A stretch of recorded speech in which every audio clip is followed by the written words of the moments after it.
Dear brother and sister in Christ. இன்னைக்கு இந்த வீடியோவில் நம்ம எதை பற்றி பார்க்க போகிறோன்னா, ட்ரினிட்டிக்கான ட்ரினிட்டிக்கு ஃபேவராக இருக்க வேர்சஸ் என்னென்ன அப்படின்னு சொல்லி பார்க்க போகிறோம். ஸோ நான் ஆல்ரெடி ட்ரினிட்டியை குறித்து ஒரு 3 வீடியோ பேசியிருக்கேன். பார்க்காதவங்க அந்த வீடியோலாம் பாருங்கள். ஸோ அப்போ தான் உங்களுக்கு ட்ரினிட்டியை குறித்த ஒரு ஓவரால் அண்டர்ஸ்டாண்டிங்க்கு கிடைக்கும். ஸோ இந்த வீடியோவில் நம்ம என்னென்ன versus fathers and holy spirit இந்த ட்ரினிட்டியோட பிலீஃப்க்கு சப்போர்ட்டிவாக இருக்குது, ஃபேவராக இருக்குன்றத பார்ப்போம். ஃபஸ்ட்டு பார்த்தீங்கன்னா மேத்யூ 28:19. இது நம்மளுக்கு எல்லாருக்குமே தெரிஞ்ச வசனம் தான். அதாவது ஏசப்பா நம்மளுக்கு இந்த கிரேட் கமிஷன் கொடுத்துருப்பாரு. அதாவது அவங்களுக்கு பிதா, குமாரன், பரிசுத்த ஆவியின் நாமத்தினால அவங்களுக்கு ஞானஸ்தானம் கொடுங்கன்னு சொல்லிட்டு. ஸோ இதில் நம்ம அந்த ட்ரினிட்டியை நம்ம பார்க்க முடியும். ஃபாதர்ஸ் அண்ட் ஹோலி ஸ்பிரிட் 3 பேருமே அதில் இன்க்ளூட் ஆகுறாங்க. அதுக்கு அடுத்தது பார்க்கும்போது 2 Corinthians 13:14. இதில் பார்த்தீங்கன்னா நம்ம இந்த ஜபத்தை முடிக்கும்போது அந்த டைம்லலாம் அதிகமாக இந்த வசனத்தை நம்ம யூஸ் பண்ணுவோம்.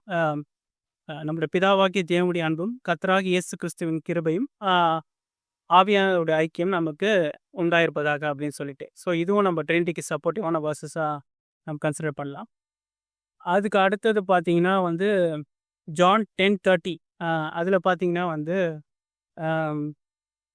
நானும் பிதாவும் ஒன்றாக இருக்கிறோம் அப்படின்னு சொல்லிட்டு ஏசப்பா சொல்லியிருப்பார். ஸோ இதுவும் ஃபாதருக்கு ஈக்குவல் தான் சிக்கஸ்ன்றதுக்கு நம்ம கன்சிடர் பண்ணலாம். அண்ட் அதுக்கு அடுத்தது பிலிப்பியன்ஸ் சாப்டர் 2ல் verse 6-7 பார்த்தீங்கன்னா, இது அவர் தேவனுடைய ரூபமாக இருந்தும் தேவனுக்கு சமமாக இருப்பதை கொலையாடின பொருளாக எண்ணாமல் தம்மை தாமே தாழ்த்தி அடிமையின் ரூபம் எடுத்து மனுஷ சாயலானார் அப்படின்னு சொல்லிட்டு. ஸோ இதையும் பார்க்கும்போது நம்ம ஜீசஸ் கிரைஸ்ட் ஃபாதருக்கு ஈக்குவல் தான், பட் இருந்தாலும் அவர் தாழ்த்தி இருக்கிறார்ன்றது மூலமாக நம்ம தெரிஞ்சுக்குது. நெக்ஸ்ட்டு ஜான் 1:1 நம்ம எல்லாருக்கும் தெரிஞ்சது தான். ஆதியிலே வார்த்தை இருந்தது, அந்த வார்த்தை தேவனிடத்தில் இருந்தது, அந்த வார்த்தை தேவனாக இருந்தது அப்படின்னு சொல்லிட்டு. ஸோ இதுவும் இந்த வசனமும் நமக்கு ஜீசஸ் கிரைஸ்டோட இட்டர்னிட்டி, எக்ஸிஸ்டன்ஸ், ஈக்குவாலிட்டியை நம்மளுக்கு கன்ஃபார்ம் பண்ணுது. அதுக்கு அடுத்தது பார்த்தீங்கன்னா ஹீப்ரூஸ் 9:14. இதில் பார்த்தீங்கன்னா ஆவியானவரை குறித்து நம்ம பார்க்கும்போது நித்திய ஆவி அப்படின்றத நம்ம அந்த வேர்டை நித்திய ஆவினாலே தம்மை தாமே பழுதற்ற பலியாக தேவனுக்கு ஒப்பு கொடுத்துன்ற மாதிரி இந்த வசனம் வரும்.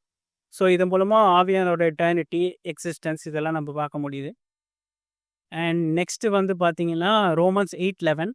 இதில் கிறிஸ்துவை மரித்தோலிருந்து எழுப்பினோட ஆவி உங்களில் வாசமாக இருந்தால் சாவிக்கு எதுவான உங்கள் சரீரங்களையும் அவர் உயிர்ப்பிப்பார் அப்படின்ற மாதிரி. ஸோ இதுவும் நம்ம ஆவியானவருடைய அந்த இட்டர்னிட்டி, பவர்ஃபுல் எக்ஸிஸ்டன்ஸ், அவரோட டிவைன் நேச்சர் நம்ம பார்க்க முடியுது.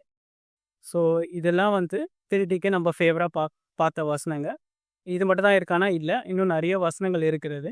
ஸோ இதில் இம்பார்ட்டண்ட்டாக நம்ம எல்லாருக்கும் ஃபெமிலியராக தெரிஞ்ச வசனங்கள், கண்டிப்பாக நம்ம ஞாபகம் வச்சுக்கிற மாதிரி அதுக்கு யூஸ்ஃபுல்லாக இருக்கிற வசனங்கள் எல்லாம் நான் ஷேர் பண்ணியிருக்கேன்.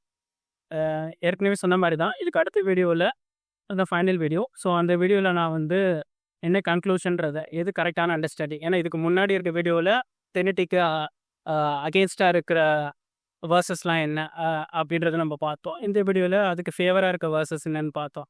ஸோ ஓவராலாக இப்போ இந்த அண்டர்ஸ்டாண்டிங், அப்போ எது தான் நம்ம கரெக்டான ட்ரினிட்டியோட பிலீஃப், நம்ம எப்படி தான் நம்ம இதை புரிஞ்சிக்கிறது அப்படின்றத நெக்ஸ்ட் வீடியோவில் பேசுகிறேன். அது கன்க்ளூஷன் வீடியோ. ஸோ கண்டிப்பாக இந்த எல்லா வீடியோஸும் நீங்கள் பார்த்தீங்கன்னா கண்டிப்பாக உங்களுக்கு ட்ரினிட்டியை குறித்து ஒரு ஓவரால் அண்டர்ஸ்டாண்டிங், ஒரு கரெக்டான புரிதல் உங்களுக்கு உண்டாகும்னு நான் நம்புகிறேன். இது வரைக்கும் இதான் ஃபஸ்ட் டைம் இந்த வீடியோவை நீங்கள் பார்த்துருக்கீங்க அப்படின்னா, இதுக்கு முன்னாடி நான் பேசின வீடியோ பார்க்கலன்னா கண்டிப்பாக பாருங்கள். இதுக்கு அடுத்தது வர வீடியோவையும் கூட நீங்கள் பாருங்கள். அப்போ உங்களுக்கு கண்டிப்பாக உங்களுக்கு ட்ரினிட்டியை குறித்து ஒரு ஓவரால் அண்டர்ஸ்டாண்டிங் கிடைக்கும். கண்டிப்பாக இந்த வீடியோ உங்களுக்கு ஆசீர்வாதமாக இருந்திருப்பேன் நம்புகிறேன். தெரியாதவங்களுக்கு இதை குறித்து தெரிஞ்சுக்கணும்னு விரும்புகிறவங்களுக்கும் நீங்கள் இந்த வீடியோவை ஷேர் பண்ணணுன்னு நான் கேட்டுக்கிறேன். தேங்க்ஸ் ஃபார் வாட்சிங் அண்ட் காட் பிளஸ் யூ.